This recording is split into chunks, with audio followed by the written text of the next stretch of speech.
Assalamualaikum warahmatullahi wabarakatuh. Hai teman-teman. Gimana nih kabar kalian? Tentu saja baik-baik saja kan? Kami di sini dari kelompok 2 kelas golf ingin memberikan pengetahuan kepada teman-teman tentang perjalanan PT KAI Logistik dalam bidang penyedia jasa kereta api freight forwarding di Indonesia. Sebelum kita masuk ke dalam materi, alangkah baiknya kita mengetahui dasar-dasarnya terlebih dahulu tentang multimoda and freight forwarding. Kalian tahu nggak sih multimoda, kereta api, dan logistik itu apa?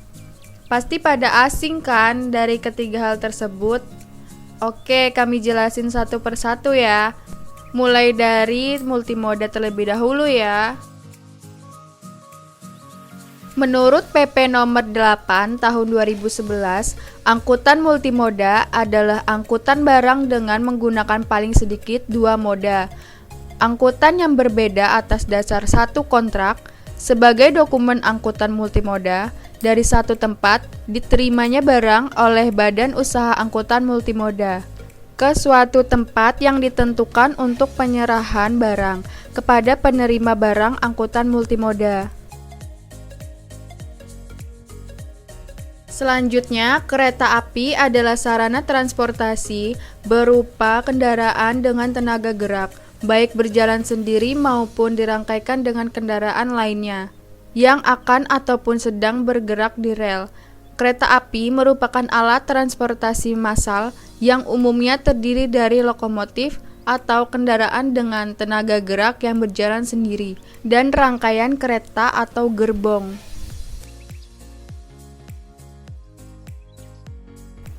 Dan yang terakhir, logistik menurut Council of Supply Chain Management Professional dalam Chandra tahun 2013 adalah bagian dari manajemen rantai pasok atau supply chain dalam perencanaan, pengimplementasian, dan pengontrolan aliran dan penyimpanan barang, informasi, dan pelayanan yang efektif dan efisien dari titik asal ke titik tujuan sesuai dengan permintaan konsumen. Udah pada paham kan dari ketiga hal tersebut? Oke gengs, kita masuk ke dalam materi ya. PT Kereta Api Logistik atau disingkat menjadi PT Kalok adalah anak perusahaan yang dibentuk oleh PT Kereta Api Indonesia atau Persero berdasarkan Akta Nomor 10 tanggal 8 September tahun 2009. Tujuan pendirian perusahaan PT Kalok dibentuk untuk melayani distribusi logistik berbasis kereta api dengan kemasan bisnis door-to-door service untuk memberikan pelayanan yang paripurna bagi pelanggan kereta api yang didukung dengan angkutan pra dan purna. Fungsi dan peran Kalok terhadap jasa layanan yang telah disediakan oleh induknya adalah sebagai pencipta nilai tambah sepanjang rantai nilai atau flow chain, layanan distribusi logistik, termasuk layanan yang telah disediakan oleh KAI, seperti angkutan barang dan gudang.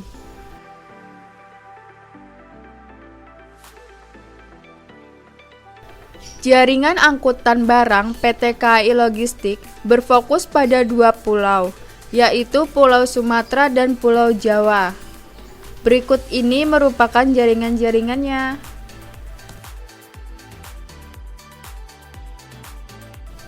Kemudian jenis-jenis barang yang bisa dikirim oleh PT KAI Logistik yaitu yang pertama CPO, PKO, dan latex.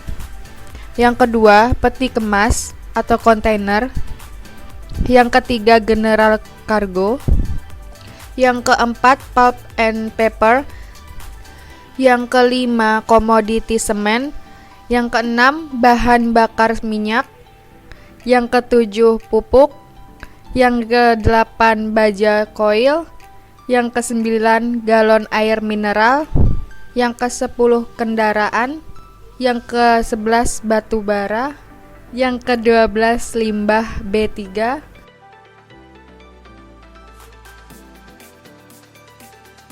Adapun alur yang dilakukan perusahaan lain ketika ingin bekerja sama dengan PT KAI Logistik untuk menggunakan jasanya. Yang pertama, calon mitra melengkapi syarat administrasi dan mempunyai rencana minimal volume yang ditentukan PT KAI dan berkelanjutan.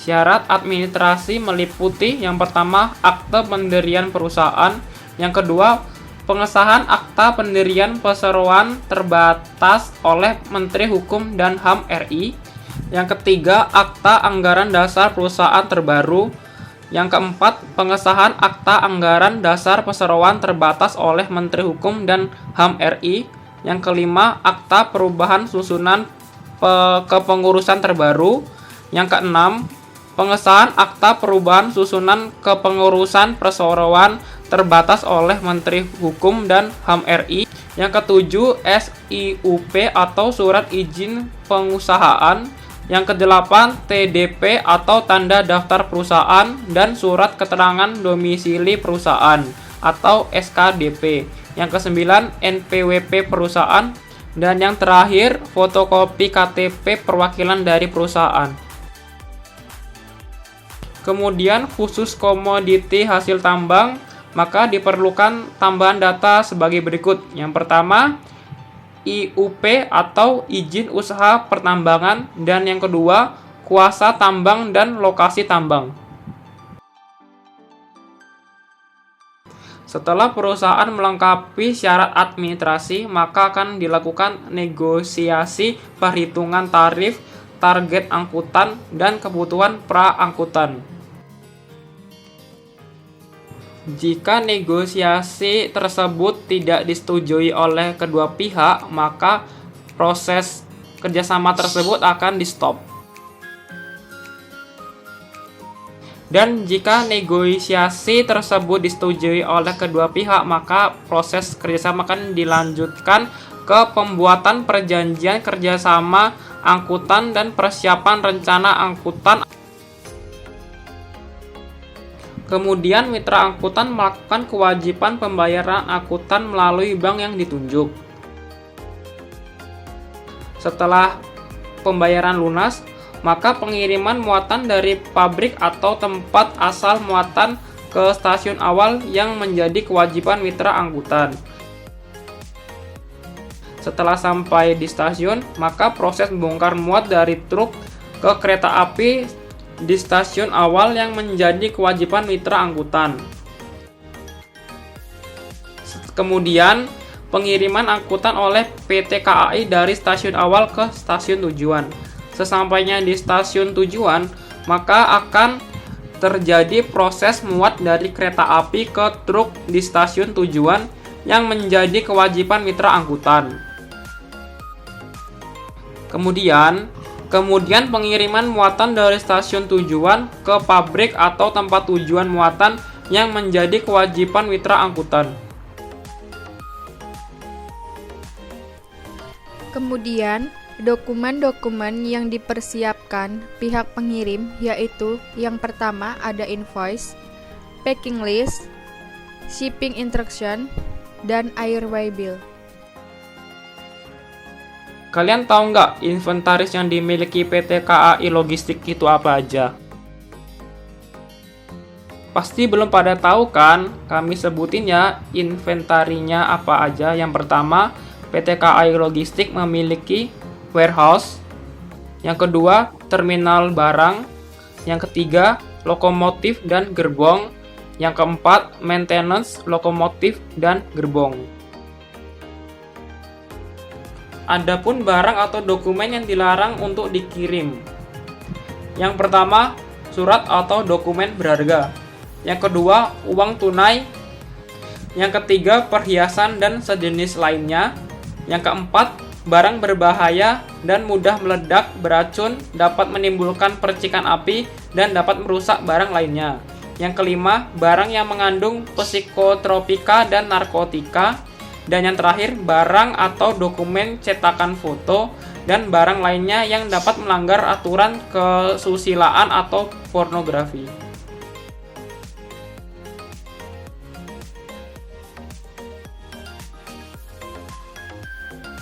Dalam perkembangan PT KAI Logistik dalam penyedia jasa angkutan barang kereta api di Indonesia yang mengalami kenaikan, dapat kita lihat pada tabel berikut.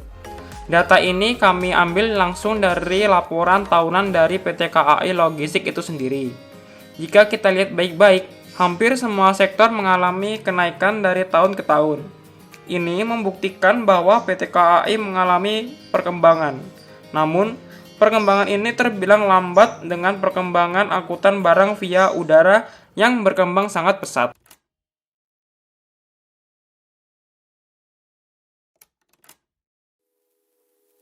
Mungkin hanya itu saja yang bisa kami sampaikan. Jika ada hal yang kurang berkenan, kami mohon maaf kepada teman-teman. Terima kasih kepada teman-teman yang telah menonton video kami ini yang belum sempurna. Tetap jaga kesehatan dan patuhi protokol yang ada, karena kalian harus tetap hidup walaupun tidak berguna. See you next time.